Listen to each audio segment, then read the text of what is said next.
Congratulations to everyone who ran.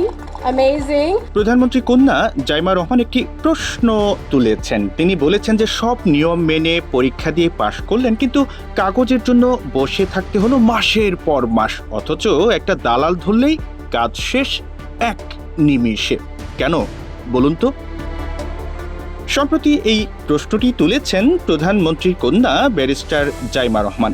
বাংলাদেশে driving licence নিতে গিয়ে নিজের অভিজ্ঞতার কথা শেয়ার করে তিনি একটি বড় সত্যি তুলে ধরেছেন। তিনি ডিজিটাল সিস্টেমের প্রশংসা করেও বলেছেন, অনলাইনে আবেদন করার পর সমাধান যদি শেষ পর্যন্ত অফিসে এসে কথা বলুন এই কথাতে গিয়ে ঠেকে, তাহলে ডিজিটালাইজেশন মানুষের কতটুকু কাজে এলো।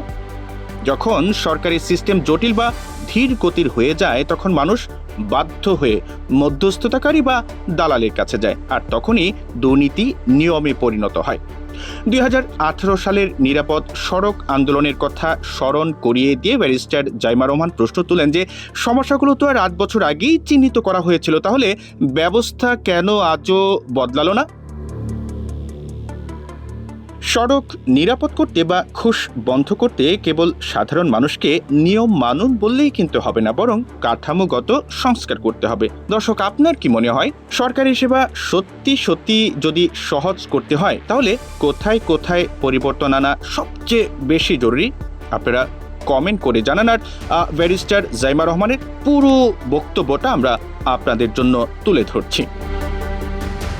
প্রধানমন্ত্রী কন্যা জাইমা রহমান ফেসবুক পোস্টে বলেছেন যে গত সপ্তাহে আমি জীবনের দ্বিতীয় ড্রাইভিং টেস্ট দিলাম, এবার বাংলাদেশে গাড়ি চালানোর অনুমতির জন্য, আর এর আগে প্রথমটি দিয়েছিলাম লন্ডনে 10 বছরেরও বেশি সময় আগে। দুটিতেই প্রথমবারই উত্তীর্ণ হয়েছে, কিন্তু গাড়ি চালানোর বাস্তবতার জন্য একটি পরীক্ষা আমাকে যতটা প্রস্তুত করেছে অন্যটি ততটা করেনি। এখানকার পুরো প্রক্রিয়াটির ভেতর দিয়ে যেতে যেতে আমি কেবল ড্রাইভিং টেস্ট বা লাইসেন্স নিয়ে ভাবিনি, ভেবেছি আমাদের সড়ক ব্যবহারের সামগ্রিক অভিজ্ঞতা নিয়ে এবং সেই সড়ক নিয়ন্ত্রণের জন্য তৈরি হওয়া ব্যবস্থাগুলো সম্পর্কে আমাদের সম্পর্ক নিয়ে। অনেক তরুণ বাংলাদেশের, বিশেষ করে ঢাকায় তরুণদের একটি মৌলিক হতাশা আছে। আমাদের কাছ থেকে নিয়ম মেনে চলার প্রত্যাশা করা হয় এমন একটি ব্যবস্থার ভেতরে যেটি সব সময় নিরাপদ বা অনুমানযোগ্য মনে হয় না। জাইমা রহমান লিখেছেন যে পথচারী হিসেবে আপনাকে হয়তো পর্যাপ্ত ক্রসিং ছাড়াই দ্রুতগতির সড়ক পার হতে হয়, এমন ফুটপাথ ধরে হাঁটতে হয় যেটি হঠাৎ শেষ হয়ে যায় কিংবা দখল হয়ে থাকে, আর পথ করে নিতে হয় বাস, মোটরসাইকেল, রিক্সা এবং প্রাইভেট কারের ভিড়ের মধ্য দিয়ে, যেগুলোর প্রত্যেকটি চলছে আলাদা আলাদা অলিখিত নিয়মে।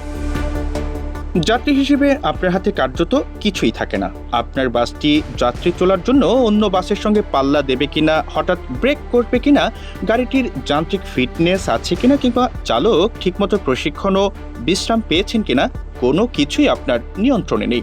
আর নতুন চালক হিসেবে সবকিছু নিয়ম মেনে করতে গেলে আরেক দফা প্রশ্ন সামনে এসে দাঁড়ায়, নিয়মগুলো আসলে কি, কেন সেগুলো এক একজনের জন্য এক এক রকম মনে হয়, সঠিক পদ্ধতিটা কি, অনলাইন প্রক্রিয়া কেন সব সময় যথেষ্ট নয়, দালাল ধরলে কেন কাজটা দ্রুত হয়ে যায়, পরীক্ষায় পাশ করার পরেও কেন মাসের পর মাস অপেক্ষা করতে হয় সেই কাগজটির জন্য যা প্রমাণ করে যে আমি পাশ করেছি। এভাবেই প্রশ্ন চলতেই থাকে। জাইমা রহমান লিখেছেন যে বিআরটিএ তাদের অনেক সেবা ডিজিটাল করেছে, যা নিঃসন্দেহে গুরুত্বপূর্ণ অগ্রগতি, কিন্তু ডিজিটাল করা তখনই কাজে আসে যখন সত্যি সত্যি মানুষের জীবন সহজ করে। অনলাইনে শুরু হওয়া কোনো সমস্যার সমাধান যদি শেষ পর্যন্ত গিয়ে দাঁড়ায় অফিসে এসে কথা বলুন তাহলে এই সমস্যাটির সমাধান আসলে কি হলো? প্রতিটি অপ্রয়োজনীয় সশরীরে যোগাযোগ দেরি, পক্ষপাত কিংবা লেনদেনের নতুন সুযোগ তৈরি করে। ব্রোকারেরা এই প্রক্রিয়ার ফাটলটিরই সুযোগ নিয়ে থাকে। মানুষ আইন ভাঙতে চায় বলে নয়, বরং সরকারি প্রক্রিয়াটি এতটাই কঠিন হয়ে ওঠে যে একজন মধ্যস্থতাকারী সবচেয়ে সহজ পথ হয়ে দাঁড়ায়। এটি বিশেষভাবে ক্ষতিকর, কারণ এতে দুর্নীতি ব্যতিক্রম না হয়ে কাজ আদায়ের স্বাভাবিক নিয়মে পরিণত হয়। একই সমস্যা আইন প্রয়োগের ক্ষেত্রেও। জাইমা রহমান লিখেছেন যে এ কারণে সড়ক নিরাপত্তা কেবল গাড়ি, লাইসেন্স আর শাস্তির বিষয় হতে পারে না, এটি হতে হবে সেই মানুষগুলোকে ঘিরে যারা প্রতিদিন পথ চলেন, বিদ্যালয়ে হেঁটে যাওয়া একজন শিক্ষার্থী, সন্ধ্যার পর বাড়ি ফেরা একজন নারী, পরের অর্ডারটি ধরার তারাই থাকা একজন ফুড ডেলিভারি রাইডার। অতিরিক্ত সময় ধরে গাড়ি চালানো একজন বাস চালক, ব্যস্ত সড়ক পার হওয়ার চেষ্টা করা একজন প্রতিবন্ধী ব্যক্তি, একজন রিক্সা চালক যার বাহনটি তার জীবিকা, একই সড়ক তাদের প্রত্যেকের কাছে সম্পূর্ণ আলাদা অভিজ্ঞতা।